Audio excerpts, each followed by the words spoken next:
Assalamualaikum warahmatullahi wabarakatuh.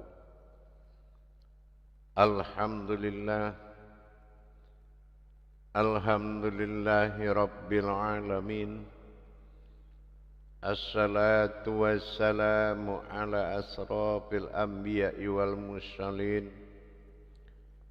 Sayyidina wa maulana Muhammadin.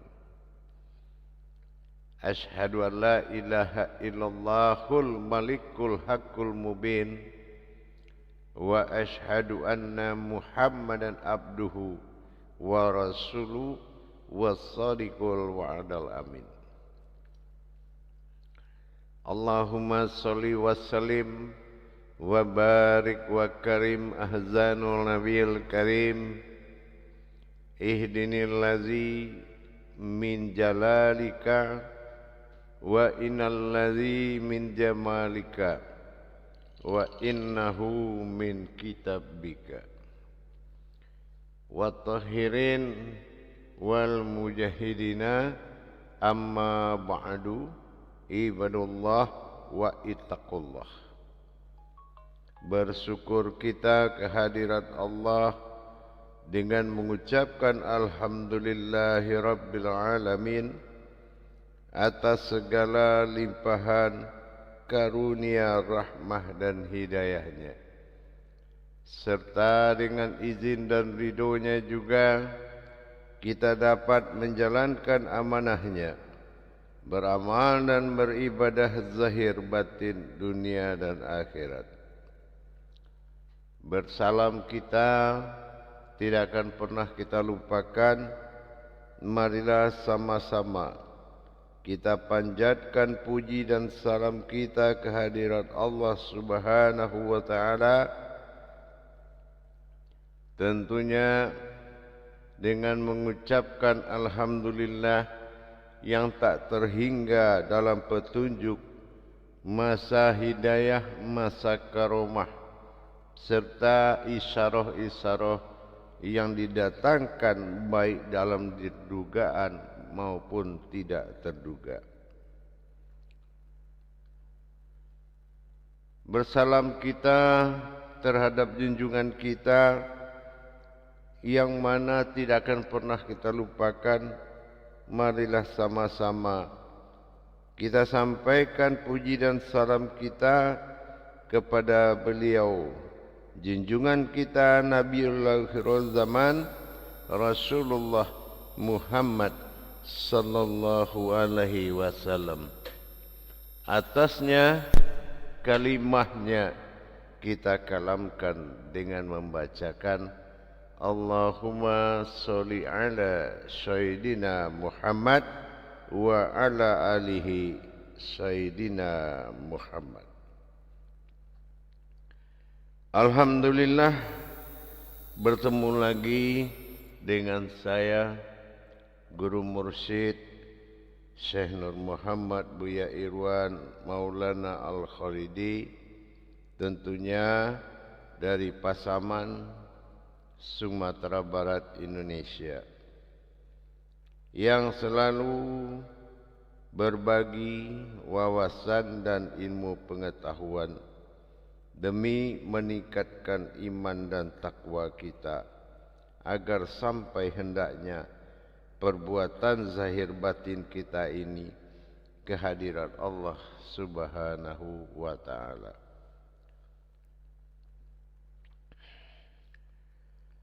Jamaah yang dirahmati Allah rahimakumullah, tuntunan-tuntunan dari majelis ilmu, wabil khusus majelis zikir ma'rifatullah, selalu menggalang tauhid, agar tauhid ini benar-benar mencapai pokok tertinggi di dalam keabsahan dan kebenaran. Kalaulah tauhid ini tidak menjadi awal bagi seseorang ingin mencapai hakikat dan hakiki, maka semua perbuatan iman yang dilakukannya adalah sebatas iman, tidak akan pernah naik atau menuju sebuah ilmu. Dalam pertemuan kita ini, saya akan berbagi wawasan tentang sesuatu yang mungkin jarang menjadi perhatian, baik bagi guru-guru pencari ma'rifatullah, baik para ulama syahadah, ulama muksabarah, ulama jamil. Apa yang akan saya ajak berbagi, yaitu mengenal suara Tuhan. Judul ini sangat jarang kita dengar dalam tuntunan-tuntunan pandangan, yaitu tentang apa yang dimaksud suara Tuhan. Mana hakiki dan hakikatnya suara Tuhan itu? Dalam makom wujud apa suara Tuhan ini yang dikatakan suara Tuhan? Kalau kita hanya mampu berhakikat, bisa jadi suara kita ini dikatakan suara Tuhan. Tapi kalau kita ingin mencari kebenaran yang lebih akurat, tentulah dengan mengenal hakiki.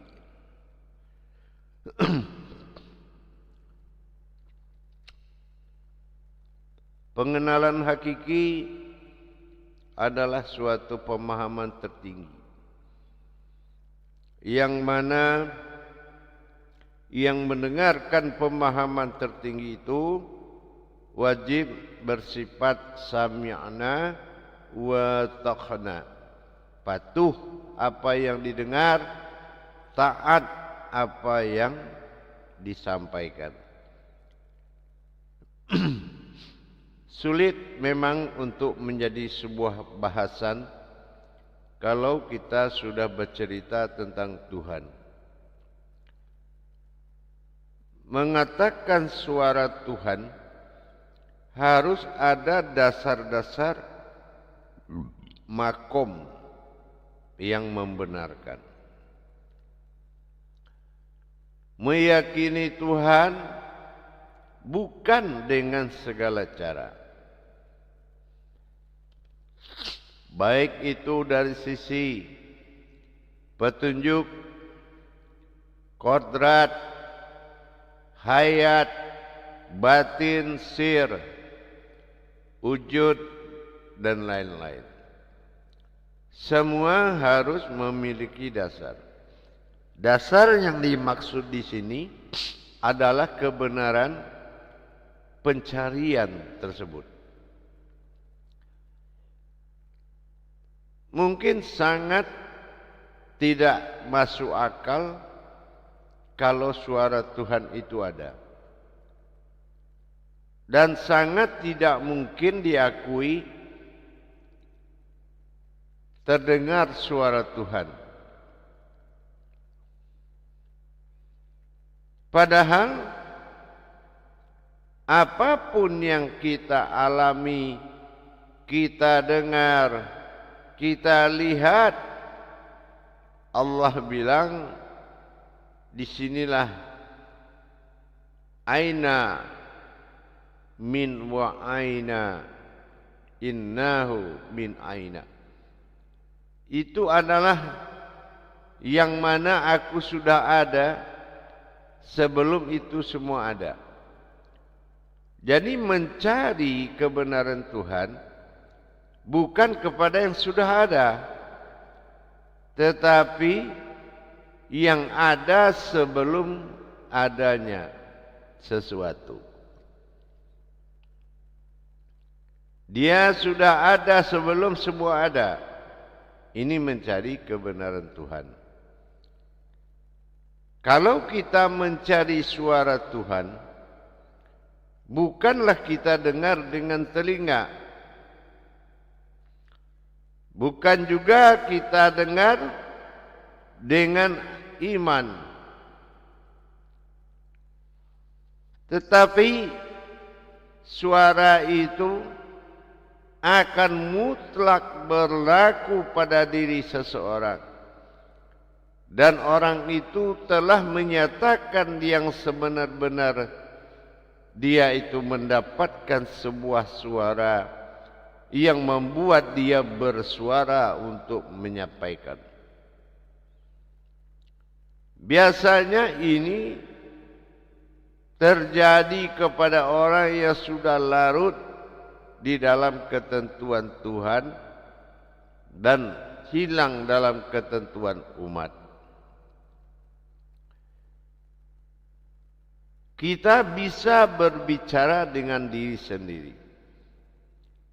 Bahkan kita belum tentu bisa bicara dengan orang lain yang bukan diri kita. Inilah yang dikatakan suara. Suara yang dimaksud di sini, seseorang menerima keterangan terhadap apa yang dia pikirkan. Seseorang menerima arahan, tuntunan kepada apa yang dia jalankan, tanpa dia mengetahui siapa yang menuntunnya, siapa yang mengajak dia, dari mana dia dengar kata-kata, kenapa dia bisa mengatakan kalau aku dilarang oleh Allah, kalau aku disuruh oleh Allah. Ini adalah sebuah bahasan. Jadi apa yang disebut dengan suara Tuhan? Pergelaran mana yang disebut suara Tuhan? Ini yang wajib kita ketahui dan wajib kita lalui. Tidak ada yang kita tidak lalui. Tafridnya, kita akan merasakan semuanya. Tazrid, kita akan mengalami semua peristiwa itu. Sehingga tidak lagi ada dusta terhadap apa yang disampaikan tentang dia, apa yang disampaikan tentang aku, apa yang disampaikan kepada dia yang bersifat aku. Jadi bagaimana kita bisa mendapatkan apakah ini sebuah kata, apakah ini sebuah penampakan, apakah ini sebuah pembicaraan? Pasti tajali-tajalinya itu ada. Inilah jadi apa yang dimaksud dengan suara Tuhan. Yang dimaksud dengan suara Tuhan, inilah yang dikatakan ilham. Ilham seseorang diarahkan kalamnya lebur menjadi suatu keadaan sesuai apa yang dia inginkan.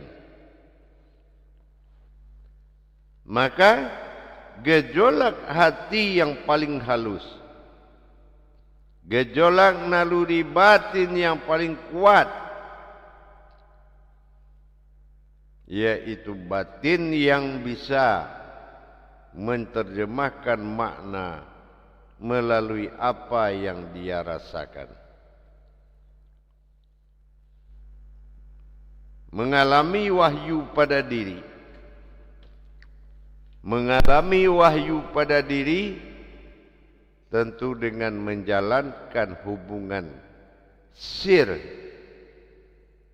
pada jiwa dan terjadi percakapan pada raga, sehingga inilah munculnya naluri batin.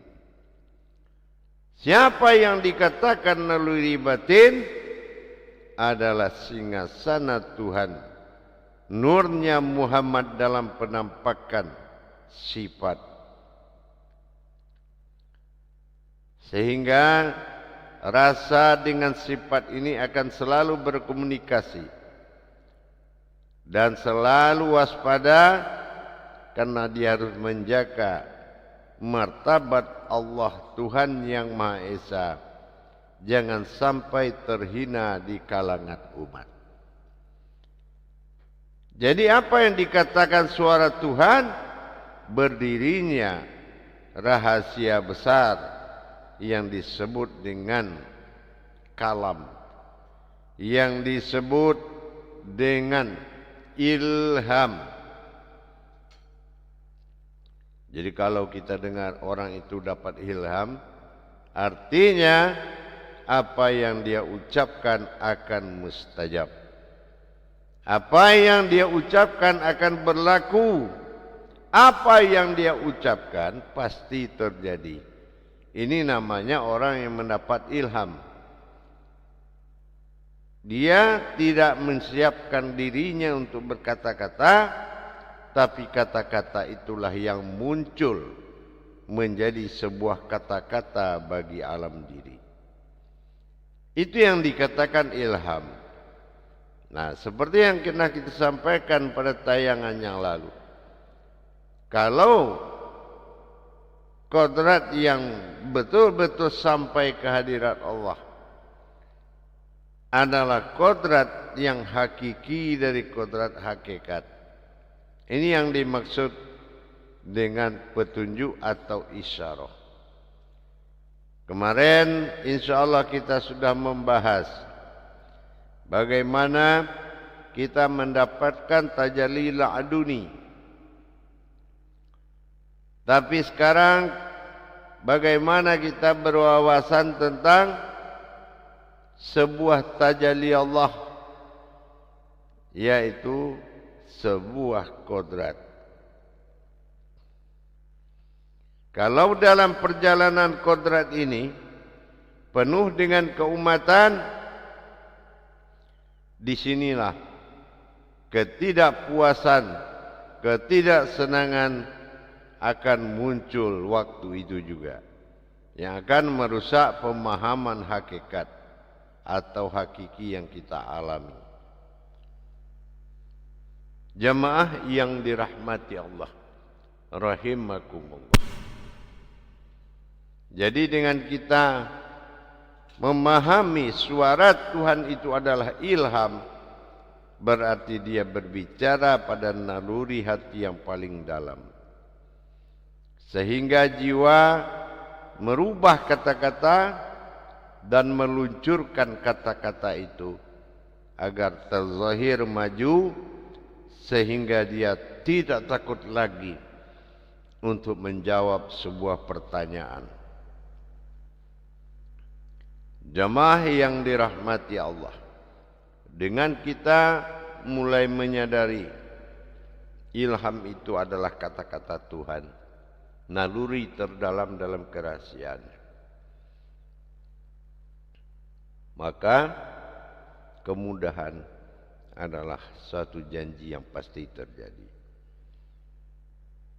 Baik kemudahan pada rohani maupun kemudahan pada iman. Itulah ilham, disebut dengan suara Tuhan yang bekerja dalam naluri dan jiwa. Insya Allah mudah-mudahan bisa dipahami. Mudah-mudahan bermanfaat untuk menjadi pedoman. Paling tidak kita sudah terlepas dari bisikan setan. Kita sudah terlepas dari bisikan makhluk, karena rasa dari ilham itu sudah mutlak dan kita menutup buku atas pandangan-pandangan lain yang membuat wahyu atau ilham akan terhenti bergerak pada diri. Insyaallah mudah-mudahan dipahami dan dimengerti. Baik para hadirin kaum muslimin dan muslimat jamaah, akhirul kalam wabillahi taufiq wal hidayah.